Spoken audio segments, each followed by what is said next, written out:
Magandang hapon po sa inyong lahat. Ituturo ko sa inyo kung yung sa mga mahilig lang mahilig magngawil or yung kahit hindi ka mahilig tapos makasama ka sa mga ngawil, ma-enjoy ka kasi. Yung iba hindi sila marunong paano maglagay dito sa hook, sa tansi. Kaya ituturo ko sa inyo paano paglagay sa hook at saka dito sa tansi. Ang hook sa tansi. Pero mas maganda gamitin yung hook. Ganito. Ganito na hook. Ito nga hook. Ito. Once nga makain kasi ng snapper, hindi siya makawalan. Pasok na pasok siya.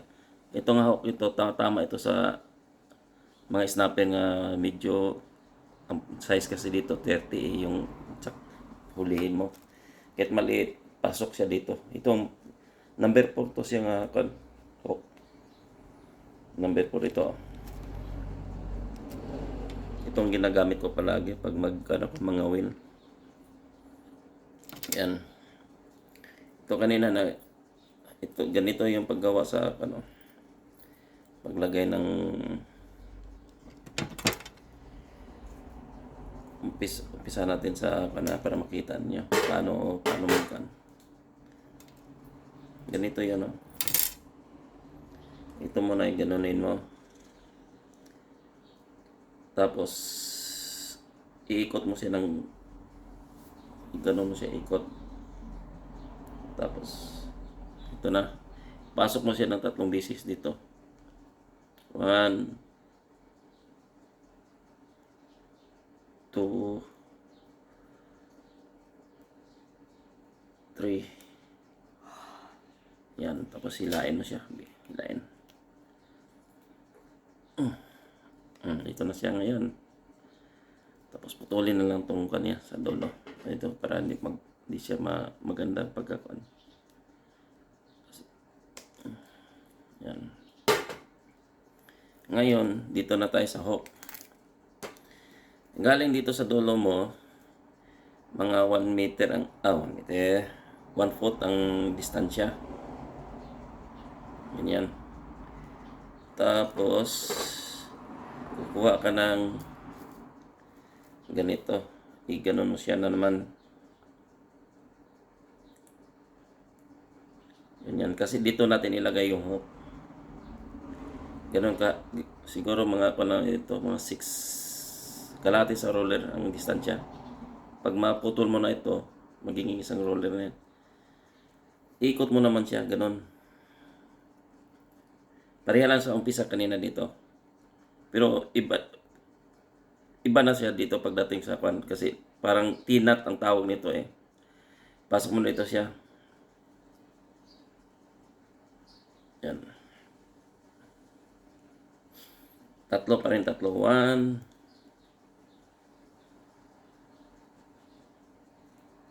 2. Pasensya na sa boses ko kay napaus ako.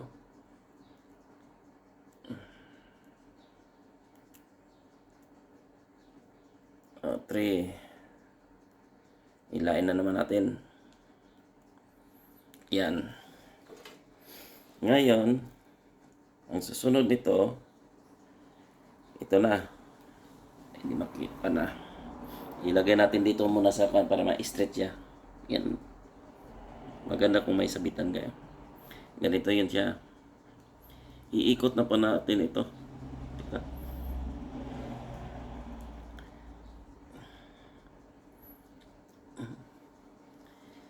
Ito na lang para makita. Oh, ito na siya.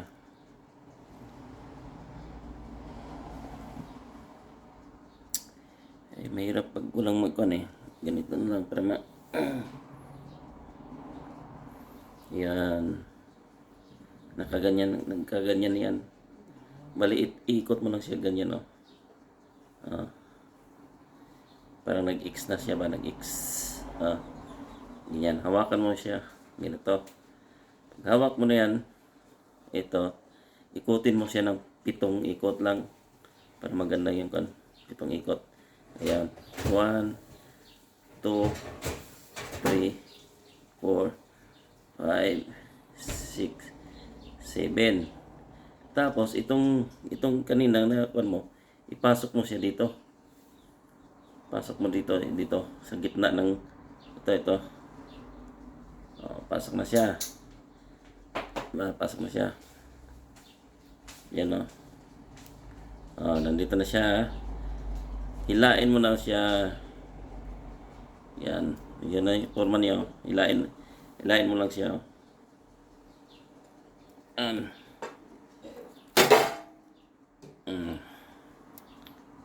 Ito na siya ngayon. Ngayon, kasi mas maganda kasi ito. Hindi maputol itong tansi mo kung hindi sa sobrang laki sa ng isda o masabit siya. Yun ang kalaban mo kung masabit. Tapos maglagay tayo ng hook dito. Putulin natin itong isa. Ito putulin natin yun. Ito.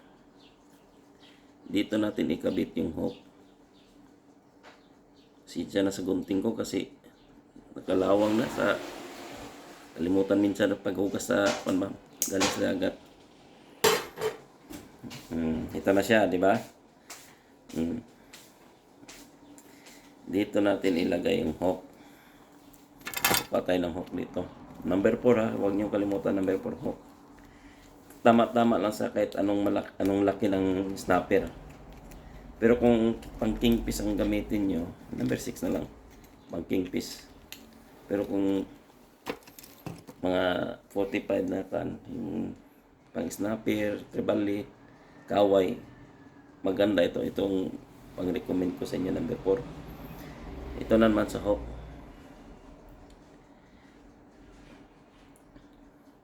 Pasok nyo dito sa butas. Tapos estimitin nyo na lang yung distansya nito.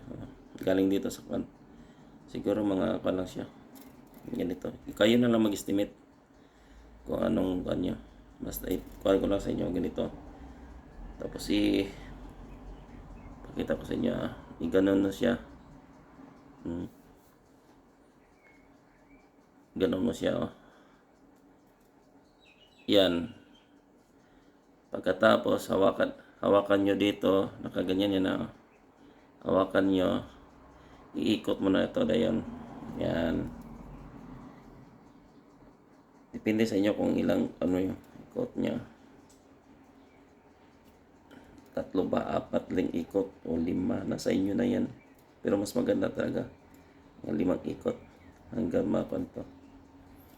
Pagkatapos nito, yung dulo na ito, ipasok mo dito sa may pasok nyo, di makita dito sa may tansi pa rin yung pinaikuan nyo. Pinasok ko na kita ba?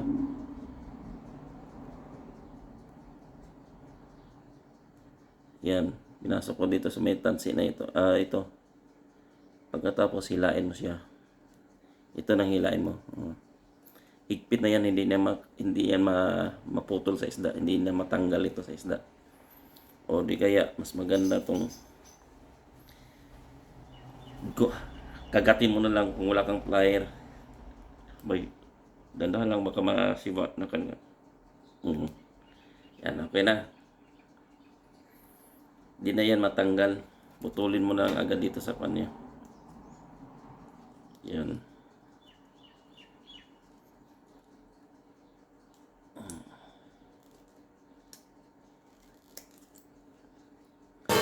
Yan. Karamihan kasi gamit namin dito double hook. Dito kagaya nito, ipakita ko na lang sa inyo yung natapos ko na. Double hook ang gamit namin dito kasi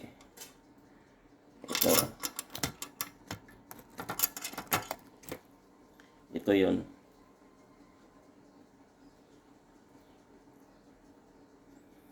Yan. Nakita niyo? Yan. May distansya yan siya lang. Mga kanang dito. Mga hindi kaabot ng isang roller ang distansya. Once kasi minsan kasi kung dito makakain yung isda, tapos yung tribali kasi madali lang matanggal eh. Minsan sasabit siya dito. Hindi masabit yung buntot niya. Kaya ang ginawa ko dalawang kwan. Pwede naman mag-single lang. Single lang gagamitin nyo. Ito na yun siya.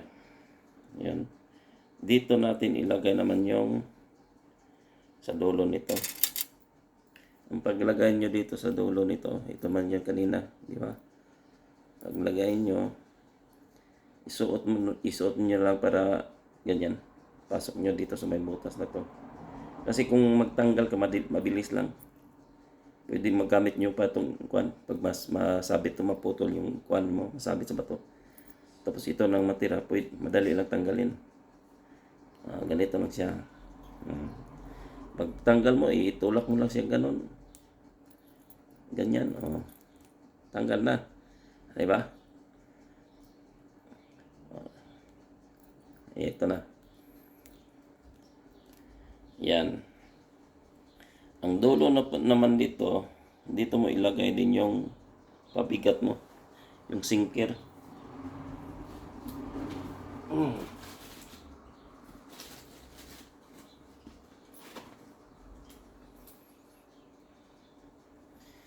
Ito sinker namin. Number 5. Ganon din paglagay nyo.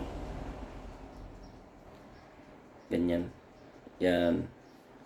Parang ipasok mo lang rin yung dito yung dulo niya. Kaya para pag magtanggal ka, mabilis lang kasi eh. Yan ha. Yan. Di ba? Saka mo isabit naman dito sa rail mo.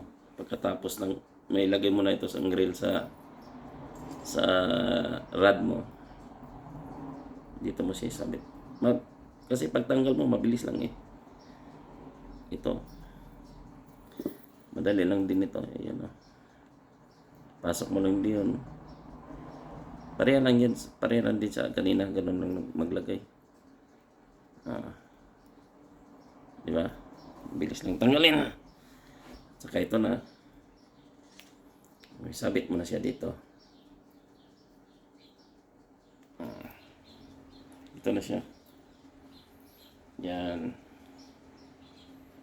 Yan ang palagi kong gamit mga wilo ko, itong style ko na paggawa ng hook. Kasi minsan pag buinasin ka rin, itong dalawang hook makakuha ka ng dalawa rin. Nakasubukan ko na 3 bisis. Kaway. Isang tapon ko lang nakadalawa. May picture nga ako pero pinicturean ako ng kasama ko kasi na-enjoy siya kasi yung huli ko bigat talaga hilain. 2 kaway, malaki. Ang problema hindi niya inaisin yung picture ko. Yan. Kung gusto naman nyo ng single hook, ito din yan. Ganon din yung paggawa. Ito yung single hook. Ito. Yan ang single hook. Ang distansya naman dito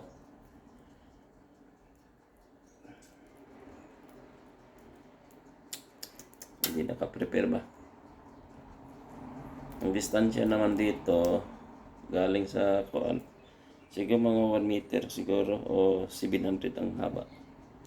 1 meter nga. Tapos ang paglagay nyo sa sinker dito,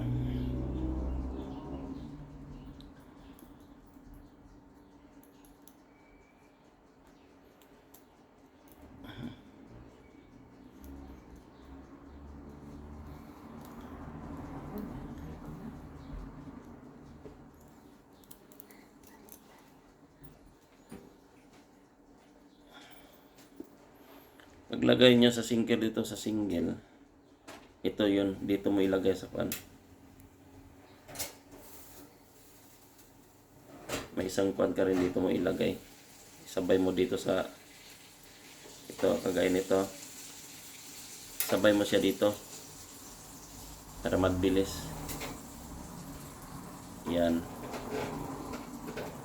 Kasi bakit dito namin nilalagay ang sinker galing sa dulo ng yung sa may dito sa tansi namin sa rad para pagtapon mo doon sa dagat na ito nasa itong doon na mapanit sa ilalim itong hook mo doon sa taas ito mag ganon kaya ang iba gusto nilang single pero sa akin naman mas ganado ko sa double kasi yung nakahuli ako ng malaking tribali natanggal agad dito sa kanya nguso kasi marupok yung nguso ng tribali eh ni ganon yung kanya buntot nasabit siya sa isang hook ko sa isang taga dito nahuli ko pa rin siya kaya mas maganda yung double ang depende na sa inyo ha. Basta sa akin lang mas maganda tong double hook yan. Saka may lalagyan tayo. Dito mo ilagay yung para pagdating mo sa dagat, naka-ready ka na. Hindi ka na mahirapan. Yan yun naka-prepare. Saka ito yung mga gamit namin. Pag makahuli na, linis habang hindi wala pang huli, wala pang kuwan yung rad. Linisan agad, gupitan yung mga kuwan niya. Yung mga gamit namin. At saka kung sa gabi naman, pag ngawil kami ng gabi, yung dulo naming rad, nilalagyan namin ng ilaw para makita mo yung rad mo nga may huli na kay mag-ilaw-ilaw man ito. Yan ganyan. Pag gumagalaw na yan, ibig sabihin may huli ka na. Yan. Itong isa din ito. Ilagay mo sa dulo ng rad. Pero tipan mo lang para di sa dulo tipan mo lang siya para di siya matanggal pagtapon mo sa mo paghagis mo sa sa tansi mo.